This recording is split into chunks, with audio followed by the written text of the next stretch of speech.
In December 2018, consumer debt hit an overall record high of $4 trillion.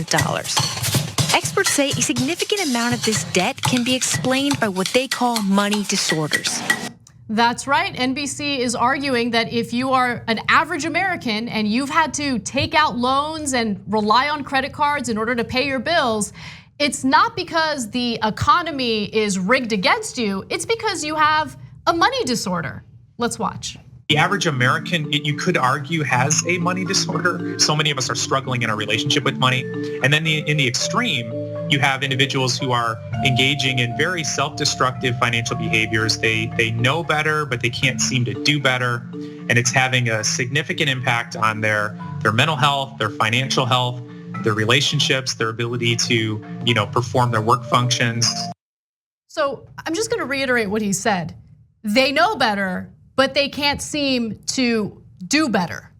Maybe it has something to do with the fact that wages are stagnant. They continue to be stagnant. Let me give you some details on that. Pay scale index looks at wages and inflation and found that in the second quarter of this year, wages actually fell 0.8%. 0.8%. But hey, college is insanely unaffordable. Housing is insanely unaffordable. Wages remain stagnant, but it's not the economy's fault. It's not our politicians' fault. It's your fault. You have a money disorder. It's ridiculous. Yeah, so I talked to a politician who bought a house in Northern California in the 1970s for $35,000. She put down a down payment of $90. That house is now worth $1.5 million and completely unaffordable to any young person coming up. They don't have a money disorder. This system is now officially rigged against them. Elizabeth Warren talks about how she got a college education for a grand total of $50. $50. Now you want to come out of an Ivy League school, it's going to cost you several $100,000 to get out of there. So it's not a money disorder. It's the system is rigged by rich people. And by the way, the one part of that was right is he said some people have this money disorder and it's self-destructive. That's true. They're called the Koch brothers.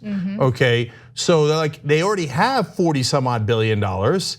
But no, I got to burn down the planet to get to $50 billion because then I can move up the list of the richest people in the world. That is a self-destructive money disorder, but it isn't by the middle class, it isn't by the poor who actually cannot afford the current environment that we live in. That's why they have to take on debt. So it's incredible. So it appears that that's sponsored content. Eggcorn seems to be one of their partners. I don't have an issue with that app, which helps people invest some of their money. But I do have an issue with the tone of that video because it just straight up lies about the economic situation most Americans are facing. And later in the video, they say that money hoarding, meaning saving too much, is also a money disorder, which I find fascinating. No matter what you do with your money in America, whether you take out loans or you save your money, you have a money disorder. It's all you, it's your fault. In that case, I don't think it was the sponsor's fault at all, but that was NBC and the bubble that they live in where they think it's always the middle class's fault. Like what you see? Click the subscribe button below and don't forget to ring the bell to never miss another video from the Young Turks.